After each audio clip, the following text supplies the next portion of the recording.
Magandang gabi po sa inyong lahat. And this will be our English, not English, but this will be our Healthy Reading 086 for May 27th and May 28th.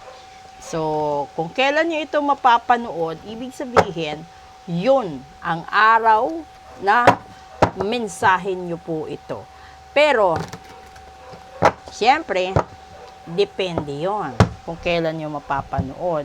Kukuha tayo dito ng isa at pag-usapan natin ang estado ng kalusugan. Oo. Sa gustong magpa-book ng full private reading, message lang po kayo. At sa gustong magpa-ritual, message lang din po kayo.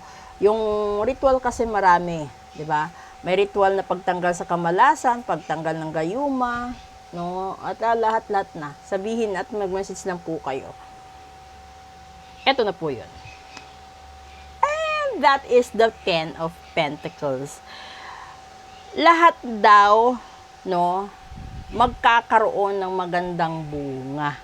So, ibig sabihin, kung ang estado ng kalusugan mo ngayon, ito'y usapin sa natural na pamamaraan. Kung halimbawa, may karamdaman ka na normal na sakit, tapos, nag-iingat ka naman, nagtitake ka naman ng medicine mo, at sumusunod ka naman sa prescription, diba? Gagaling ka. Ito yun, sa natural na pamamaraan. Kasi meron naman talagang natural na sakit. Gawa ng, yung iba katandaan, yung iba gawa ng aksidente, yung iba naman kasi inborn na sakit. Pero, yung hindi lang natin inaasahan, yung sakit na dulot ng kapwa-tao natin. Ito yung mga sakit na gawa ng inggit, selos, pagka-desperado, desperada, at minsan, may mga tao na ayaw magpatalo, ayaw nilang malamangan sila, di ba? So, ito yung nagkakaroon ng kulam, barang, sumpa, at pamarusa. So, kung ikaw ay may kulam, barang, sumpa, at gayuma, kailangan mong asikasuhin yan bago pa mahuli ang lahat. Kasi, hindi mo alam kung gaano kalakas ang kalaban mo hanggat hindi mo inaayos at hindi mo inaasikaso. Kung tayo kasi nagmamadaling magamot, ay lalo na po yung mga mapanirang tao, nagmamadali din silang matsugi ang ayaw nilang tao na magiging hadlang posible sa mga pangarap nila, sa mga plano nila, or sa mga kakumpetensya sa negosyo, sa trabaho, sa promotion.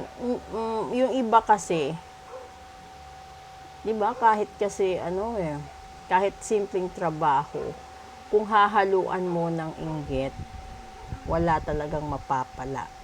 Maraming napapahamak at yung ibang tao hindi nila alam na yung palang katabi nila, yung palang kausap nila, na buong akala nila mabait sa kanila, yun pa ang gumagawa ng masama sa kanila. So ngayon, kung ikaw ay nagparitual, nagpatanggal ng barang, kulam, sumpa, at gayuma, ibig sabihin, magtatagumpay ka sa pagpapagamot mo. Kapag hindi mo pa yan pinagamot, ibig sabihin din, mabibigo ka sa mga inaasahan mong resulta. Dahil ang taong gagaling at matutupad ang hinihiling sa ritual ay ang taong walang halong pag-aalinlangan at walang panghihinayang sa loob nito. So, kung magpapagawa ka ng ritual, dapat buo, walang duda, walang panghihinayang, at huwag kang magmadali. Dahil ang ritual ay gradual ang epekto at hindi yan magic. So, yan yung pakakatandaan ninyo. Dahil tanging ang sumusunod lang sa instruction ang laging nagtatagumpay. Okay?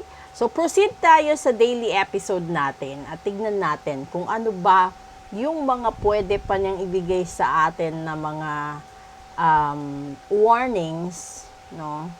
Para makuha natin at makamit natin ang matamis na tagumpay sa pag-aaral, sa negosyo, sa trabaho, at sa kung ano pa ang pangarap natin.